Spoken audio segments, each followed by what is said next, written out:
The thing is, you need to understand this culture. Unfortunately, it's all been messed up and botched up. We are a godless country, we are a country without any morals. There's no morality in this country.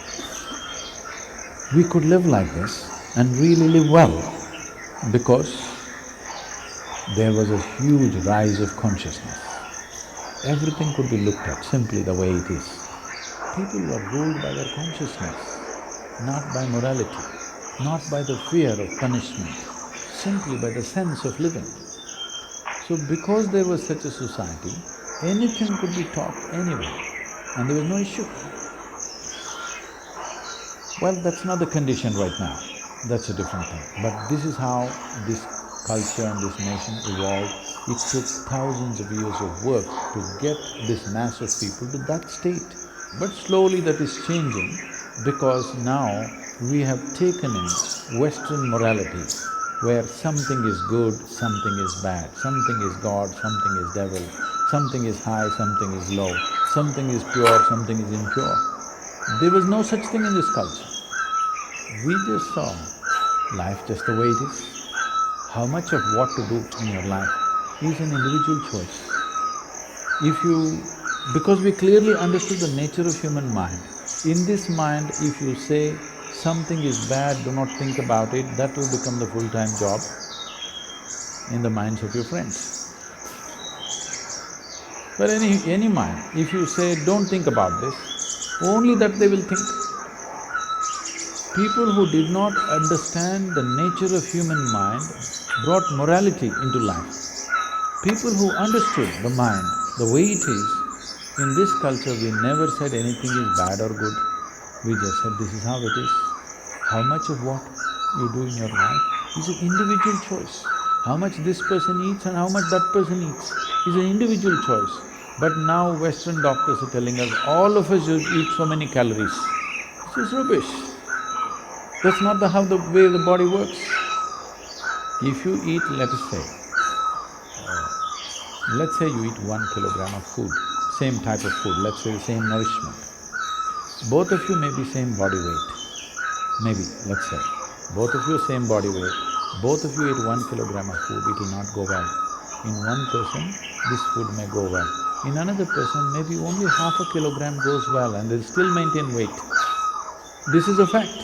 You try it and see, take 10 people and see, this is a fact. But now they're telling you, mass-producing everything, you know. Everybody must eat this many calories of food, only then you'll have this much energy. This is simplistic nonsense, especially when it comes to subjective dimensions of who you are. This morality of everybody must do this, everybody must do that, never worked. Different people's needs are different. And we have produced so many perverted human beings on the planet because we just said something is wrong and you should not think about it. If you just let it be, reproductive organs are a small part of who you are. But what should be in the reproductive organ has been very efficiently pushed up into the human head. Now sexuality is not happening in their bodies, it's happening in their head all the time. In your body, it's a natural process. In your head, it's a sickness. Yes? In your body,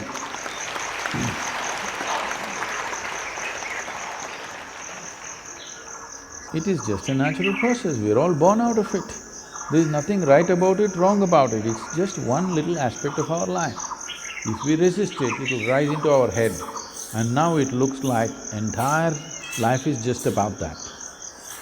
Today, I would say, tell me if I am exaggerating a percentage, today I would say 95% of human energy is either invested in sex or money. Yes or no? These are two small aspects of your life. One is about your survival, another is a certain aspect of your physiology, okay?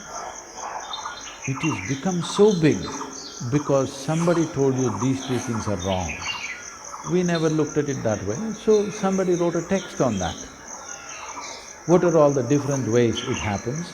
what are all the different types of bodies that people have, and compatibility of two different individuals, everything in explicit detail somebody wrote, because they never thought… I mean, they're not looking at like this, they did not think it's pornography, you understand? They're just describing life as it is. So today's eyes look at Kama Sutra as an authentication of pornography, okay? No, that's not what it is. They're just talking about it like they would have talked about anything, because it's just one more thing. They did not think it's everything. They saw it as just one more thing, so they wrote it like that. So it's like your physics, chemistry textbook, just like that they wrote a sexual textbook. They didn't make much bones out of it. But now in today's world, now people are looking at it like it's some kind of a endorsement for all the perversions they have.